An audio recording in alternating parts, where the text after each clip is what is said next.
You are born on Wednesday. Yes, born on Wednesday. Okay. And we have an uncle Yao. My mom's uncle name was Yao. He was a very handsome, strong man and tall. And my mom, Mensa there. Huh? You have a name called Mensa. Mensa. Yeah. Yes, we have those names. And all the names here that I taught, we created those names in Suriname. We took you from here to work on the plantation, and you can create names there. This is the origin, this is home, this is the root. This is what I taught.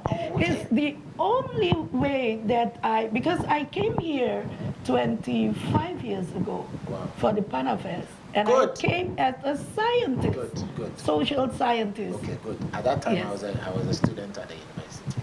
You see? The first one in Cape Coast. Wow. In Cape Coast. And I participated in all the colloquium. Wow. All of them I was staying in the University of Cape Coast. I was part of it, the first Panafest. Wow. I had a chance to be on stage to MC one of the occasions, so at least I was wonderful. there. So that was when I saw that we are one people. We are one. Every one of you look like us. We don't look like you. You look like us. Because it's 500 to 400 years ago. When they left, they remained the same. That's why there is one word that we always say, Kankang Afrika, meaning we are pure Africans. And the diversity of Suriname makes it so wonderful to live in Suriname. We have all the foods of the world. So there's nothing like island food. That's when I just recently when this man passed, I was like, I want to listen to his music again. But anyway, so you have food, tropical food, yes? Tropical food, Asian food, all the foods. So Chinese. 25 years ago, yes, when you came to, so we're talking to the Surinamese ambassador to Ghana. 25 years ago, when he came to Ghana. Yes. It was 1997. And I came here to do a research on chieftaincy. Wow.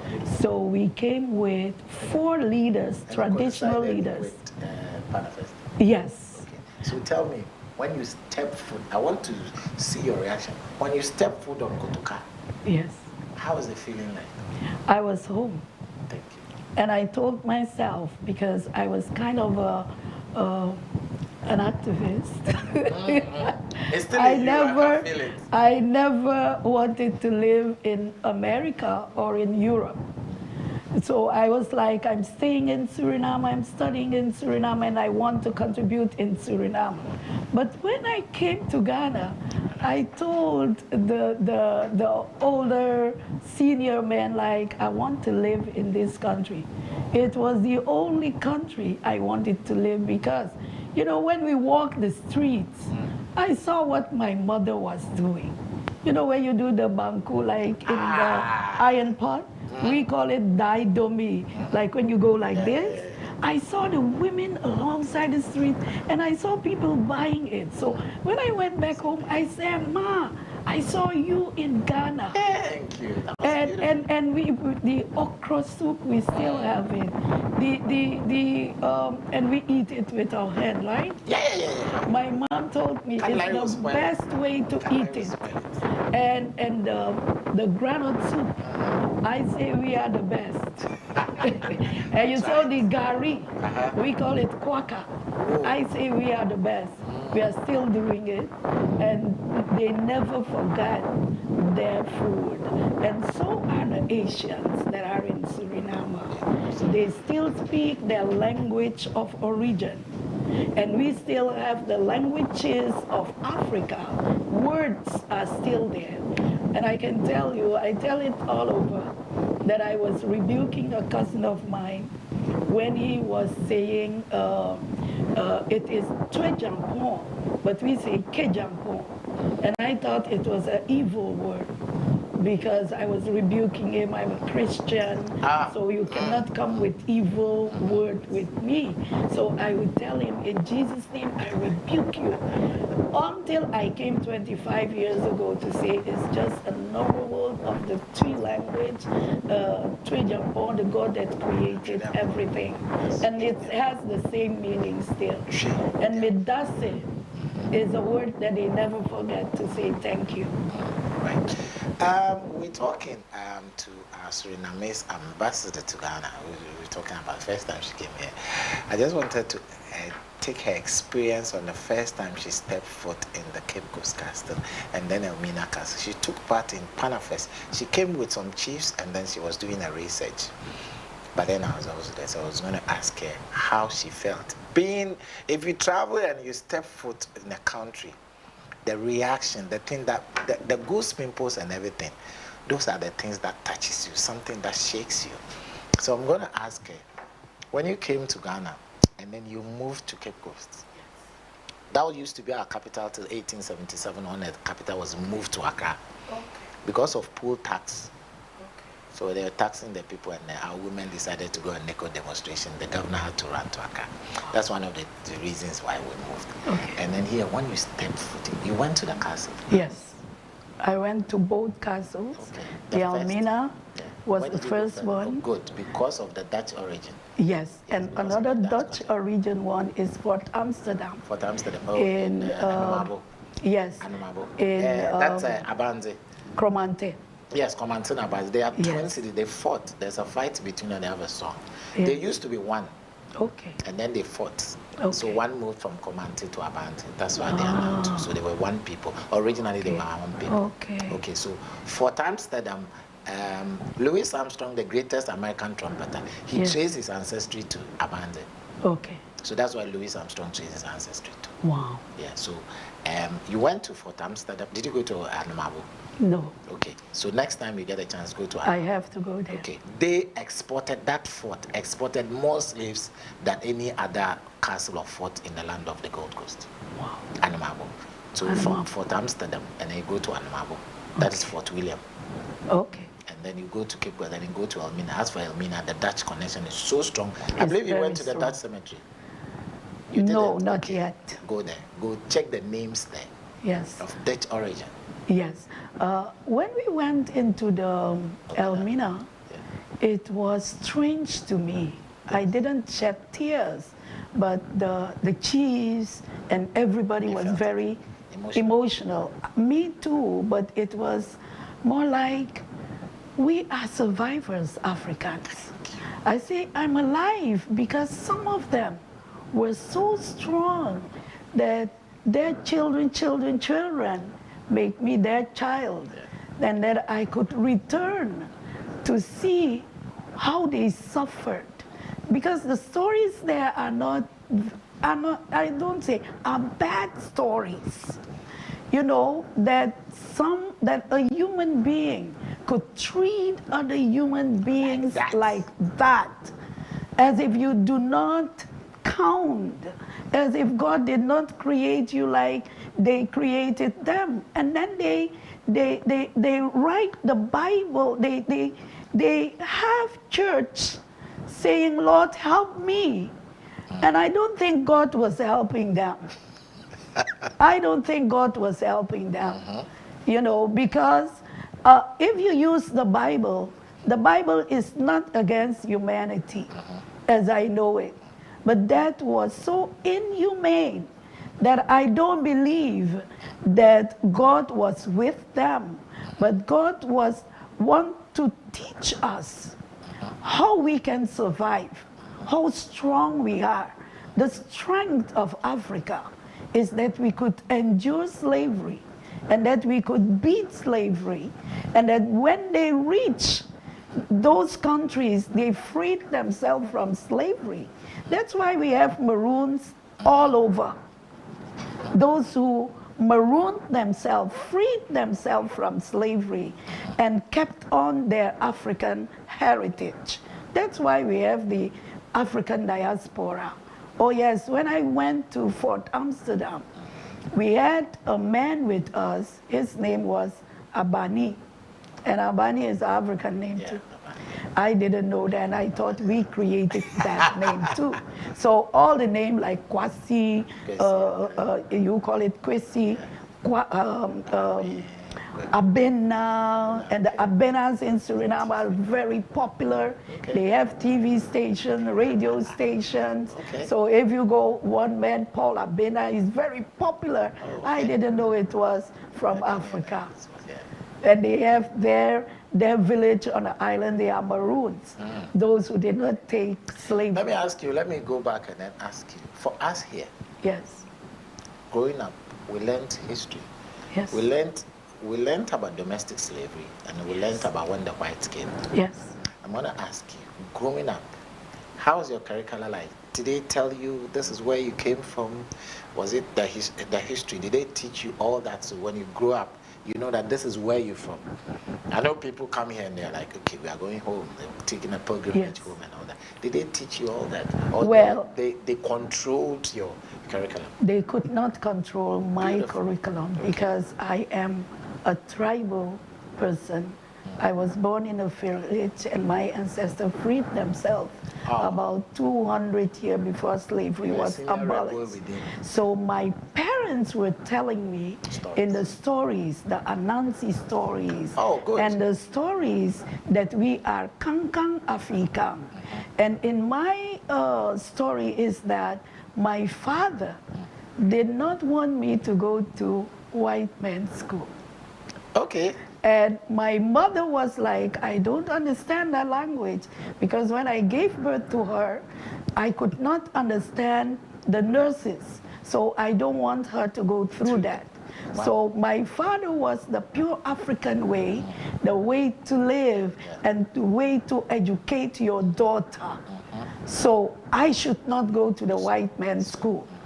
But my mom thought differently, but as a very pure African woman, she will not go against her husband. But when nuns came to the village to recruit children for their Catholic school, she asked them all if I could go to school. She said, they say yes. I was 5. And she put on my dress that she did herself. And then I went to school while my father was in the forest hunting. So when he came home, it was war. But I started school.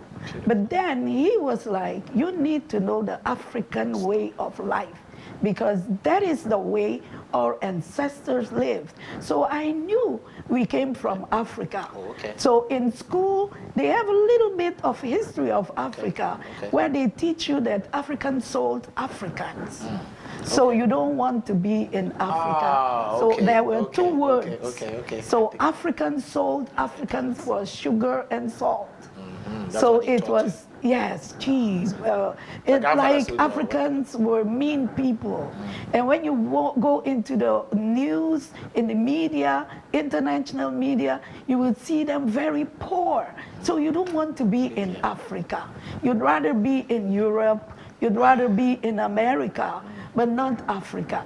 So I'm telling you, my awareness came. So for me, I want to stay in Suriname, not in America, not in Europe, because you want to help develop the community. Because you know what? Where I was born was a bauxite town. I'll come to that. Yes. And there was kind of apartheid. So you who is, you're a maroon. You know the word chobo? Yeah, I know. Do you know chobo? It's my tribal word, chobo. It's not a good word, right? And here, if you say chobo money, it means the same like us. So you don't want that kind of money. You don't want to earn that kind of money. But we generalize this. So my nickname in the school that was mixed. So first I went to a school for only maroon children, tribal children. Segregation was very strong, and I grew up in that. So as I went to the other school, I was the only tribal one among the other blacks. So they gave me a nickname. You know what my nickname was? Chobomofu. Her Excellency, Chobomofu. So I could not speak Dutch. So I remained silent and I was angry. I was like, you look like me. And I look like you. Why would you tell me that? And I could not speak Dutch. I was reading, but one of them was very nice. She taught me how to speak Dutch well. She taught me how to read Dutch well. So there are balancing there. And there were villages in this bauxite town where we were not supposed to go. And that is where the staff members were, and they were more white. So what would we do? We would sneak into this village and steal cucumber, eat it, and then they would chase us. The security guards would run after us. And what I'm saying, I was 10 years old, 11. That is what but we knew we should not go there. Segregation, I grew up in it, and I wanted, and my mother was saying, all the African people in Suriname, whether they are Creole, Maroon, or the different type, we are one because we came with the same ship from Africa. That is what my parents would teach me. So I wanted to be the light. I wanted to be a journalist to tell people what the truth is. But then I read about sociology, and I was like, okay, that is what I want to do, because we are all one. White, red, or whoever you are, we are all one. And I want to tell people and the world that we are one. Beautiful stories here coming from Suriname. You have a thriving aluminum industry. Oh, yes. We have one that is nearly comatose. Have you been to Valco? Not yet. I've been to several places. Yeah, because you've been installed as a developmental company. Oh, yes. They call me Obwese Jakadia. Hey. And that is from the Chamba, because we trace back the Chamba people of Suriname. Oh, okay. When I met these chiefs, I had a dinner for all tourism, cultural exchange, and entrepreneurship. So I've invited the Royal Chief Association, some movie stars, one of the most popular movie stars of Ghana, Inspector Bediako, was there, and other popular ones were there as well. And then we told our stories, and this chief stood up, a tall man, and asked me, how far is Suriname from Grenada? Because I'm the Chamba chief. And then I was like, what? Because my cousins are Chamba. And they were telling me, one of them would keep on telling me, my grandfather is Chamba, my father is Chamba. And it was annoying because it led to nowhere until this chief came and told me he's Chamba and he's looking for his people. And that lady was in Ghana at the moment. She was at the dinner. And I told the chief, don't go further. Don't go to Grenada. You are here. And they hugged and tears ran down. And one of them, whose mother Chamba, father Chamba, came to visit Ghana. And the chief said, I won't wait any longer. I will install him as the ambassador for the Chamba to make sure he finds trace all the Chambas. And they have a song that they still sing in Suriname when Chambas come together. Kumayoyo, it ends with Kumayoyo Chamba of Dumfries in Grenada. We're singing that song. And the Surinamese Chambas are still singing that song. And guess what? We have the matri system in Maroonland, Suriname. So my grandfather had 2 wives, and one of the wives was a Chamba. So my uncle is the head chief of the Chamba right now in Suriname. But I don't belong to the Chamba because of matri. My grandmother is not a Chamba, but the other wife was a Chamba. Okay. So since you've been in Ghana, what are the areas of cooperation apart from tourism? If I'm going to your country, I'm going home. I'm going home as well. Yes. That's an extension of my village. Yes. I come from Cape Coast. So. Cape Coast. Yes. So if I'm going to, what's the capital? What's the name? How do you pronounce the capital? Paramaribo. Paramaribo. Yes. If I'm going there, it's a coastal town. Yes. So I'm going home. Probably I'll go fishing. Oh yes. We have the best fishes. Even tilapia. We have tilapia, but it's not the best for us. We have a lot of other fishes that you will like. The one we call anyumara. Anyumara is wonderful. How do you prepare it? Anyumara, You have the we prepare it the same like you prepare tilapia. It is like, but it's longer. It can be like 1 meter long, big fish, and so. So entrepreneurship is one of our objectives with Ghana. So cultural exchange, tourism, and entrepreneurship. So there is space in Suriname to be an entrepreneur and to go for business, yes, and we are looking for business exchange, and not only Suriname but the whole of Caribbean. I've seen you have a lot of plural media. You got lots of radio stations. Yes. TV stations. Yes, we have. And, your tropical forest, love it. Oh yes, we are the best. We have the biggest tropical pure central Suriname area. Is the biggest one, and it's very clean, so we deliver to the world.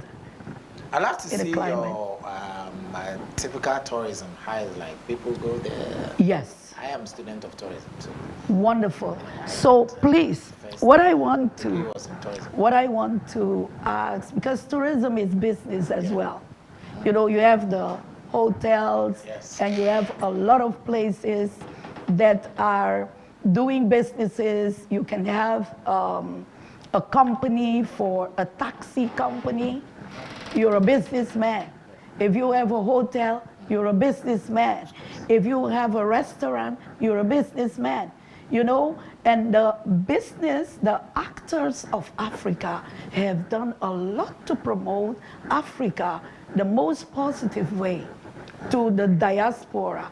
That's why they are in love with your movie stars, like Mr. Van Vicker, like Miss Apia. Their lookalikes are there. Because we have mixed people as well. We call them mulatto, that looks like just like Mr. Van Vicker. And you have Miss Buari. I've not met her yet, but I met Miss Apia. So this is all business, and music, African music, is very popular in my country as well. You've been here. You like a democratic system? Well, it's just like Suriname. We have the same thing. You have the same issues. You know, you have the Galamsey issues. We have it too. Oh, the Chinese that are coming. They are there. That they say they poison the waters. They are doing the same right thing. now, there are a lot of problems, like in one of the maroon regions, like they found a lot of stuff there that should not be there. And we have the same problem. So we need to partner in business. Of course. Together. It's business that and make our countries better. Yeah, I wish we could do something about that. Who is controlling your alumina industry? It was Alcoa, but they left after 100 years. Yeah. They are still there. They were there. And what I've heard is that our aluminum from Suriname was the first aircraft built to win the Second World War. It came from my birthplace, Mungo, they call it. I'd love to visit there. Please come and visit. There are a lot of slave stories. You have Fort Elmina, we have Fort Sealandia in Paramaribo. It's the same way. When I went to Fort Amsterdam, I was like, wow, it is the same. And you have the names, historic building of slavery times that our ancestors built with their own hands. So Ghana needs to come, Africa needs to come and see Paramaribo. It's a historic site of the UNESCO.